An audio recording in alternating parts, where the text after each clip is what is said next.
안녕하세요. 한현입니다. 이번 영상에서는 저번에 예고했던 대로 타로를 배우는 데 있어 웨이트 덱을 알아두면 좋은 부분에 대해서 이야기를 해보려고 합니다. 저번 영상에서 짧게 소개를 했지만 제가 웨이트 덱이라고 하면 라이더 웨이트나 스미스 웨이트 덱을 말하는 거라고 보시면 되고요. 흔히들 아는 덱은 유니버셜 웨이트일 테지만요. 이 차이는 지난번 영상에서 설명을 드렸으니 안 보신 분들은 한번 보고 오시면 좋을 것 같고요. 자, 타로를 처음 배운다고 하면 대부분은 이 웨이트 덱을 추천을 하곤 하는데요. 시중에 나와 있는 타로 책들도 많은 경우 웨이트 덱을 기준으로 설명을 하고 있고요.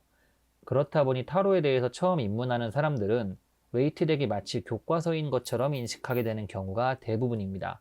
그래서 타로 커뮤니티 등에서 초보자분들이 이런 말을 하는 걸 자주 볼 수가 있어요. 꼭 웨이트 덱부터 시작을 해야 되나요? 이 덱도 웨이트 기준으로 해석을 할 수 있나요?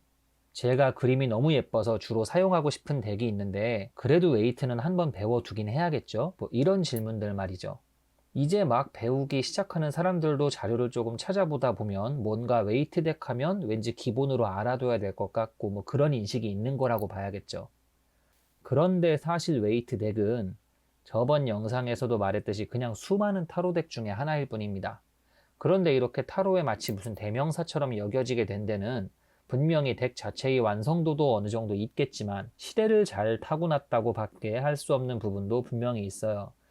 이 부분에 대해서는 정말 할 말이 많은데 이번 영상의 주제와 합치하는 부분은 아니니까 지금은 그냥 넘어가고요.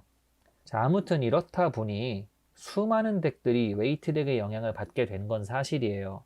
베스트셀러 책이 하나 터지면 이후 한동안 나오는 같은 분야의 책들은 다 영향을 받게 되는 것처럼 말이죠. 문제는 타로카드 연구가 그 시점에서 지금까지도 괄목할 만한 발전이 따로 없었다는 거죠. 당연하다면 당연한 게 오컬트의 최고 부흥기, 황금기는 이미 지났고요. 이를 반증하는 게 바로 현대에 나오는 덱들 중 상당수가 100년도 전에 라이더 웨이트 덱이 나오던 당시에 짜여졌던 타로카드의 설계, 구조, 프레임을 지금까지도 답습하고 있을 뿐이라는 사실입니다. 이걸 좀 탈피해서 덱을 짜려는 시도들이 있기는 한데 어디까지나 기존에 있던 구조의 변형에 불과하거나 상징체계의 대응을 자기 스타일대로 조금씩 바꿔보는 정도일 뿐이지 설계의 논리 자체를 뒤집어서 히트를 친 경우는 지금까지 없다고 봐도 무방하고요. 바로 이 지점에서 웨이트 덱을 알아두면 좋은 이유가 있어요. 웨이트 덱의 구조는 지금까지도 통한다는 거죠. 카드 낱장의 세세한 뉘앙스나 키워드는 조금씩 다를지언정 78장이 어떻게 유기적으로 구성되어 있는지 그 큰 골격은 웨이트 덱의 구조를 답습하는 경우가 많다는 겁니다. 물론 아시는 분들은 아시겠지만 이걸 세세히 따지고 들어가면 이 구조라는 게 사실 웨이트 덱에서 유래한다기보다는 당시 타로와 결부되는 오컬트 연구 전체로 거슬러 올라가죠. 그렇지만 지금 영상에서 이걸 전부 다루기엔 역시 또 무리가 있으니까요. 타로를 이제 막 접하시는 분들은 그냥 이렇게만 이해하셔도 별 무리는 없을 거예요.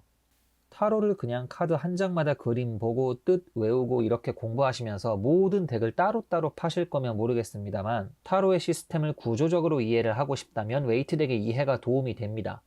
이는 클래식 타로 계열이나 토트 덱 계열 같이 웨이트 덱과 구조적으로 차이점이 있는 덱들을 이해하는 데도 역시 도움이 돼요. 어디를 어떻게 비틀었나 비교를 할 수가 있으니까. 물론 지난 영상에서 말씀드렸듯이 이런 구조의 내부 디테일까지 알기 위해서는 신비주의적인 테마에 대한 지식들이 필요한데요. 하지만 결국 그런 골조를 통해 겉으로 드러나는 외관은 카드의 그림이고 키워드잖아요. 각 카드의 뉘앙스가 서로 어떻게 구조적으로 연결되는지 정도만 이해를 하기 위해서라면 그렇게 깊은 지식까지 필요한 건 아니고요. 어느 정도까지만 웨이트 덱에 대해서 알아둬도 이 구조를 차용하는 다른 타로 덱들에도 어느 정도는 적용될 수 있는 수준이라는 거죠.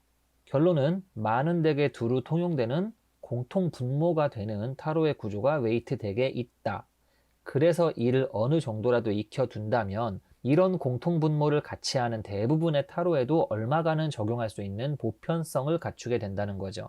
되풀이해서 덧붙이자면 조금씩 구조를 비튼 덱이라도 어느 부분을 변형했는지 비교를 해볼 수 있는 점이 역시 도움이 될 거고요. 제가 이런 이야기를 하는 이유는 여러분이 내가 왜 이걸 해야 되는지에 대해서 스스로 납득하면서 공부하셨으면 좋겠다는 마음이기 때문에 그래요. 뭐 남들이 많이 하니까 이게 가장 좋다고 하니까 그냥 덮어놓고 따라가지 말고요.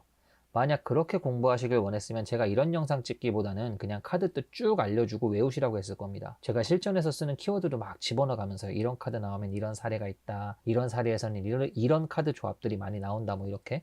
하지만 저는 여러분이 그렇게 공부하길 원하지 않아요. 제가 지난 영상에서도 말씀드렸죠. 정답은 없으니까 스스로 생각하시라고요. 오늘 영상이 여러분께 그렇게 도움이 되었다면 좋겠습니다. 도움이 되셨다면 좋아요와 구독 한 번씩만 부탁드리고요. 다음에 뵙겠습니다. 감사합니다.